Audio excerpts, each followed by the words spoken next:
This is a Dalarna University production. Welcome to the third lesson of Arabic 1. Today we're going to talk about gender, nominal sentences and suffix pronouns in the singular. In most languages we have a masculine form, a feminine form and a neutral form. In English we have he, she and it when we talk about things. In Arabic, there is only a masculine and a feminine form. That means that words like house, car, computer, dog, cat, window, etc. are either considered masculine or feminine. And when you talk about them and when you describe them, you need to remember, is it a feminine word or a masculine word? Now, luckily, most feminine words are marked with with a feminine marker. The most common feminine marker is called a ta marbuta. It looks like a little circle with two dots on top of it. You can see it to the right in the picture. It's pronounced as a long A sound, so the word written is Jamila with A at the end. The second marker for the feminine looks like a ya, the letter you learned last week, but without the dots. And again, the sound is that of a long A, so the next word in the middle is Layla. Okay.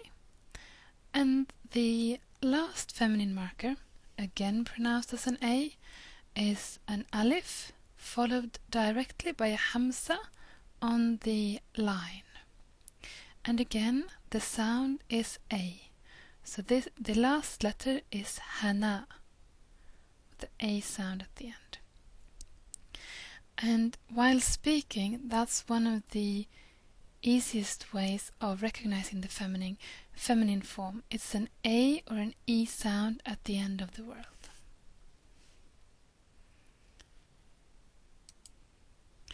Of course, some words are obviously feminine.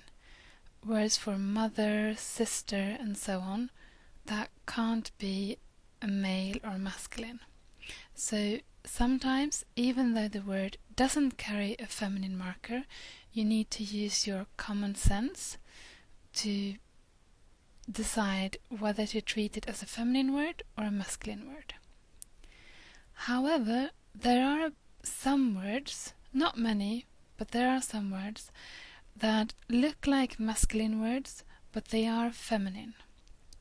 One of them is the word for fire, which looks masculine but is feminine. Now these words, they're not that many, and the only way to work with them is to learn them off by heart. If you look words up in a dictionary, if there is no gender mark, if it doesn't say F or M next to the word, you can decide that it's masculine.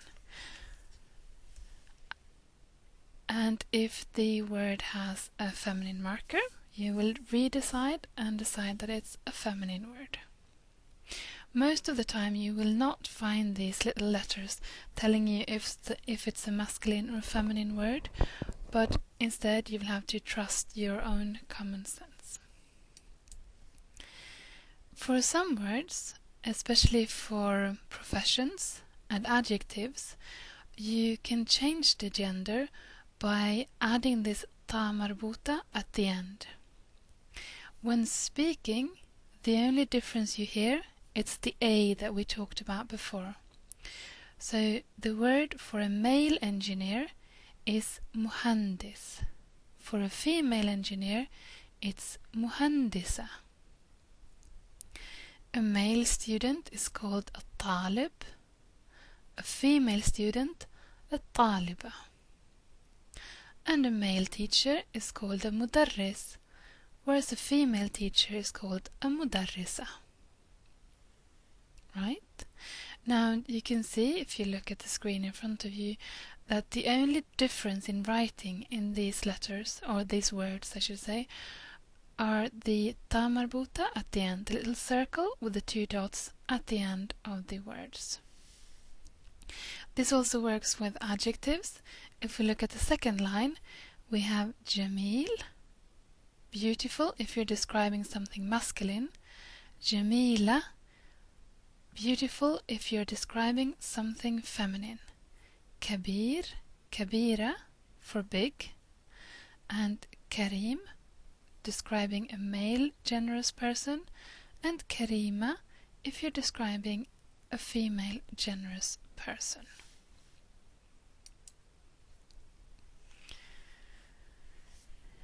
In Arabic, there is no equivalent to the English verb is, am, are. So if you want to make a very easy sentence like I am a teacher or he is big, etc.,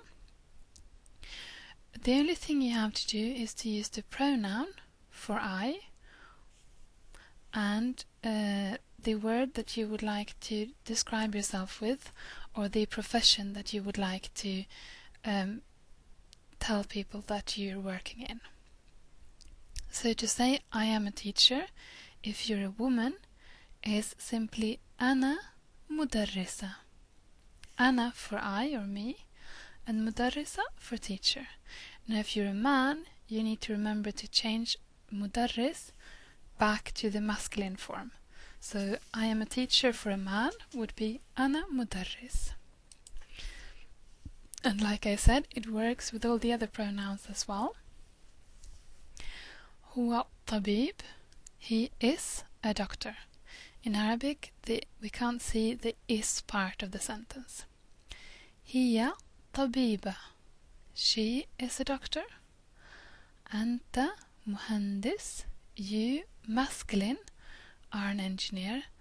And anti muhandisa, you feminine are an engineer. And it's especially important to remember the difference between anta and anti, since we're not used to distinguish between feminine and masculine when we're using the second person in English. But in Arabic, we make sure to know if we're talking to a man or to a woman. So anta muhandis to a man, anti muhandisa to a woman. In Arabic, these sentences are called Jumla ismiya because they don't have a verb in them. It means a nominal sentence, a sentence built just on a sentence built without verbs. You can also make nominal sentences with adjectives, and in this case the adjective stops working as an adjective and the grammatical name becomes predicate.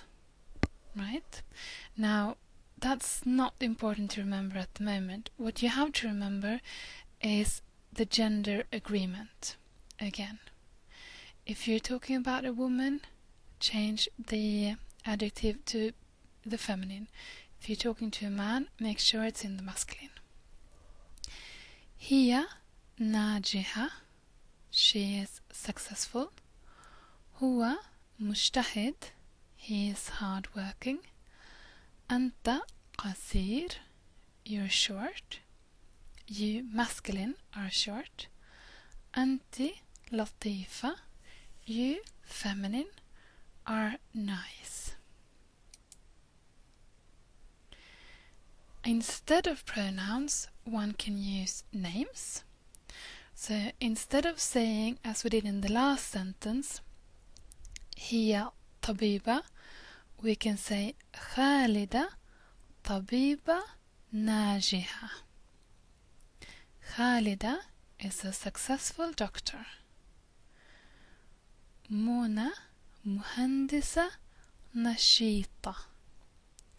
Mona is an active engineer. Ahmad طالب مجتهد. Ahmed is a hard-working student. Faris طيار. Faris is a pilot. And Hana طفلة سمينة. Hana is a fat child.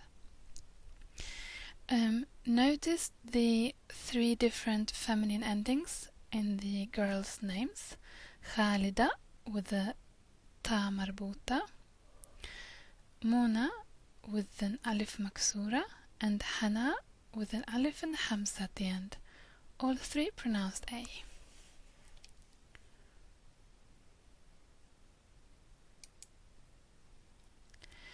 Now, we've talked a lot about the freestanding pronouns now.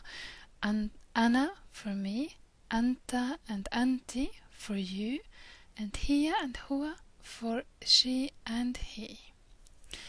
Now, those are the freestanding pronouns. There are also suffix pronouns in Arabic, pronouns that are attached to the end of words to show ownership, for example. And that's what we're going to have a look at today, when they show ownership. And we're going to use them together with the word ism. We have already heard ma ismuka, ma ismuki, ana ismi, Lisa, for example. And it's this last part that's the interesting. The ya in ana ismi and the ka in ma ismuka. These letters added at the end of ism shows who the name belongs to. Ismi becomes my name because of the e sound, the added ya at the end. Ismuka becomes your name.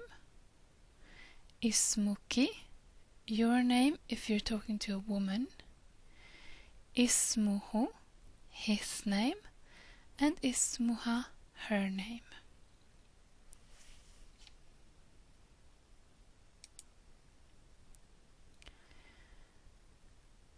Ana ismi Said. My name is Said, a man speaking. Ana ismi Saida. My name is Saida, a woman speaking.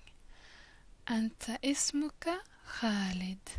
Your name is Khalid, talking to a man. Anti ismuki Khalida. Your name is Khalida, talking to a woman. Huwa ismuhu Karim. His name is Karim. Hiya ismuha Karima. Her name is Karima.